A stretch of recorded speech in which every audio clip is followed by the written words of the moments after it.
Monday Night Football. The Eagles' offense struggled in the first half, then started to gain momentum in the second. Looking like that highly touted offense many of us expected, but the Eagles missed a chance to go ahead when they missed a field goal with 2:27 to go. Then Ricardo Allen's interception sealed the win with 1:11 remaining, and the Falcons came back to beat the Eagles 26-24 after squandering a 17-point halftime lead, giving Dan Quinn an upset victory in his first game as Falcons coach. I want to mention Julio Jones owned the Eagles secondary all night, 141 yards receiving and 2 TDs. Really quickly, we have to also mention here, Sam Bradford, in his first regular season game in nearly 2 years, was 36 of 52 for 336 yards. But Philadelphia's running game, guys, really struggled. Skip, are the Eagles overrated? Stephen A. Smith, I can only speak for myself here. I think I overrated them a little bit off the sensational preseason that they had in all 4 games. I was watching all 4 games because I was mostly waiting to see how that guy, that Tebow guy, would do. But I did watch all 4 of their exhibition games, and they looked like they were going to beat the world. They looked like world beaters under Chip Kelly, and he looked like a genius. Last night, they didn't look quite as explosive as I thought they were going to be when the games counted. And they looked a little, if I may say, less improved on defense, a little more vulnerable on defense than I thought. So I'm sticking with what I thought, that they will be a wild card team and that they will finish second to my Cowboys in the NFC East. But as a Cowboy fan, if I may qualify or disqualify myself, I'm not quite as concerned about Chip Kelly's Eagles as I was before last night. They do have a big kicker issue with Cody Parkey, and he missed the crucial one late. And I think they're going to have to fix that sooner than later. So that's going to linger over this franchise. And Molly mentioned it. Julio Jones just went off last night. Byron Maxwell had a man-to-man a lot. There's no shame there. Julio's going to do that to a lot of players. So I'm not going to hold that against a Byron Maxwell, who will not have to face a Julio Jones when my Cowboys visit Philadelphia this Sunday afternoon, because obviously there's going to be no Dez Bryant. But Sam Bradford, Molly mentioned, I think we saw again my issues with Sam Bradford. When you don't protect him among franchise quarterbacks, he will fade and fold under pressure, maybe worst of all, worst of any of them. And in the first half, Atlanta got consistent heat on Sam Bradford, and he was folding and ducking and rolling on the ground. He took some shots in the first half, and they struggled, and they trailed at halftime 20-3. I don't know what Chip Kelly said or did or fixed at halftime, but they look like a different football team. They look more like the offense I thought we would see in the second half, and Sam Bradford goes 21-25 for 219 in that second half with a touchdown. And obviously, Jordan Matthews muffed a pass that he should have caught. Listen, Jordan Matthews is a great kid from a great school, and he will be fine. He's going to have to grow through this, but that cost them in the end the chance to go win that game after they'd missed the field goal. Now, last point before I hand off to you. Speaking of handoffs, my man DeMarco Murray didn't get many of them. I think he started to find last night that money can't buy happiness, DeMarco, because you're not in Dallas anymore. They're not going to just line you up behind a big, bad offensive line and say, here's the ball, run north and south. Chip Kelly likes to trick people. He likes the east-west power sweeps. And DeMarco, what did he have, 8 carries for 9 yards, 4 catches for 11 yards? He'll never say anything publicly, but Stephen A., I think he saw the handwriting on his new locker room wall last night. He's not going to be nearly as big a part of this offense featuring a Darren Sproles and a Ryan Matthews. And last night, 52 passes from Sam Bradford, in part because they fell behind. But I think DeMarco is going to be an unhappy camper, though he'll never say so publicly. Well, he may be unhappy in terms of the number of carries he receives, but he ain't going to be unhappy with that paycheck he's getting, because it was more than the Dallas Cowboys were offering him. So I think he'll get over that. But well, again, that's not all you want, but that's certainly primarily what you want when you put your body on the line. So I'm not going to fault him for that. Let's be clear about something here.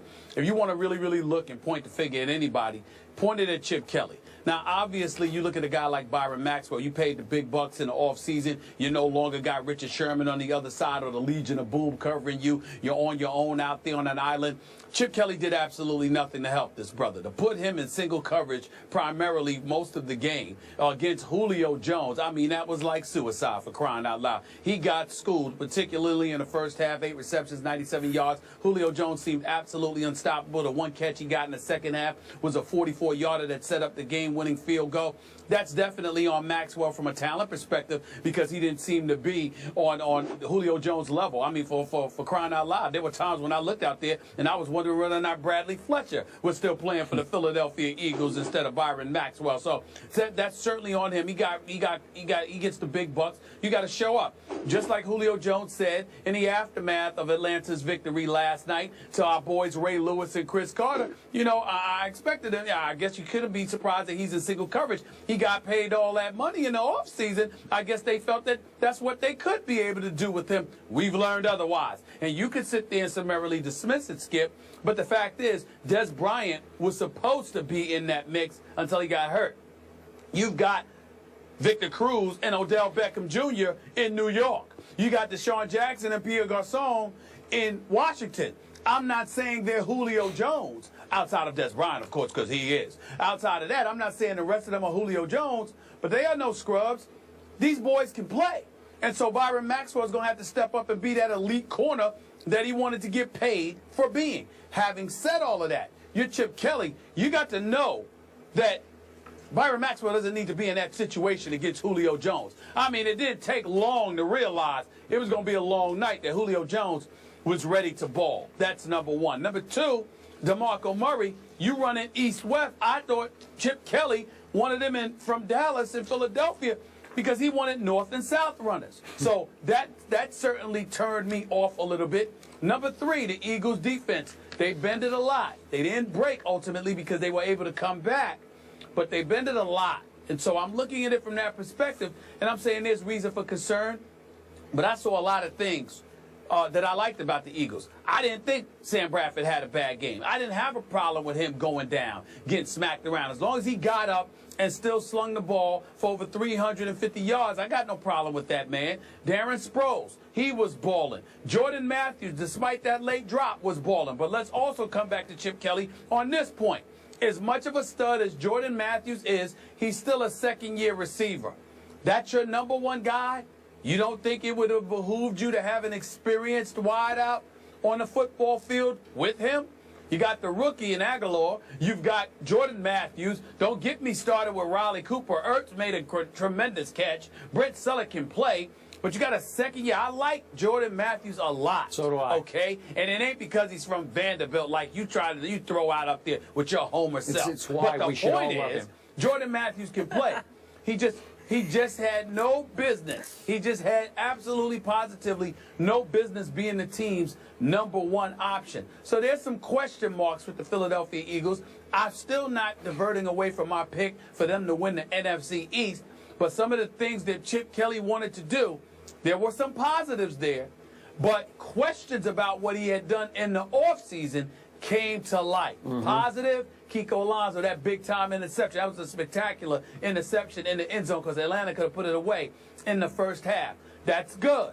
The bad is the usage of DeMarco Murray, okay? Jordan Matthews being your number one. I think Jeremy Maclin could have been somebody that stayed there, number two. And obviously you look at it from the perspective of DeMarco Murray and how he was used, running east-west instead of north-south or whatever. You look at Chip Kelly, there's some question marks there as well. But let's also give Atlanta some credit. They still have some work to do. But I like what I saw from Dan Quinn's squad. They were going after the Eagles, particularly in that first half. I haven't seen Atlanta's defense play that way, the way they played in the first half. I haven't seen them play that way in years. So clearly there is a culture change that's taken place in the ATL. And that's why they were my pick to win the NFC South. And I believe that I've seen nothing to change my mind on that point. Yeah, I would need to give you credit for that because I also liked what I saw from Atlanta, and I was surprised by what I saw from Atlanta. And back to your receiver point quickly, Remember, I thought Nelson Aguilar was going to have a breakout splash of a coming out party on Monday Night Football because he showed you that in all 4 of the preseason games. And the Monday Night Lights, I guess, were a little too bright for him. He caught 1 ball for 5 yards, looked lost on the first, that 1 ball that was thrown to him. So there were only 2 targets. He was only throwing 2 balls the whole night. I don't know if he wound up in Chip's doghouse or Sam Bradford didn't trust him enough. He still could have a coming out party against my Cowboys on Sunday because he is an explosive, talented young man. Well, he is. He's got a lot of talent. The bright lights might have gotten too much for him, but his first NFL regular season game. Give the brother a break. I'm not going to call him out on that. He's got a lot of potential. The upside is tremendous. Let's leave it at that. The bright lights of Monday Night Football in your first game, I mean, that happens. Where I would say to you that you need to watch, what you need to watch for, Skip, is this. The Philadelphia Eagles, as presently constructed, is the classic case of a team that's ultra-talented, that can hit you with haymakers and really take you out of here. The flip side is, if you get physical with them, you put a hat on them, you can sort of mess with them a little bit. Always the They're case. not the most physical team in the world offensively. You got some rough riders on the offensive side of the ball in various other teams throughout the NFL. We don't know if the Eagles have those rough riders. That's what we need to find out about them, because teams know they're talented. They got ability, they've got speed, they can play. So what happens? In the sport of football, what are they going to do? They're going to punch you in the mouth. That's what they're going to do and dare you to do something about it. That's what we need to see from the Eagles. We saw it in the second half, but you're going to see teams coming at them. It's going to be interesting to see how they respond to that challenge. The Eagles did give up 105 yards rushing, which did surprise me, which means my Cowboys, who I think still can run the football, might have just a glimmer of hope on Sunday. So, bottom line, are you saying Philly's a little overrated?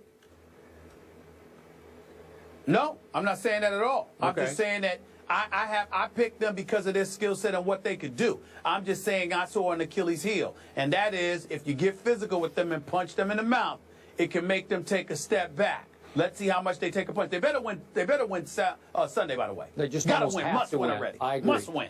Yep. Congrats to the Falcons and right. Dan Quinn on a big win there. Good to see that team trending in the right direction. 4:25 Eastern, Eagles, Cowboys at Lincoln Financial. Must-see TV. Can't wait. Bart Scott voice. Skip.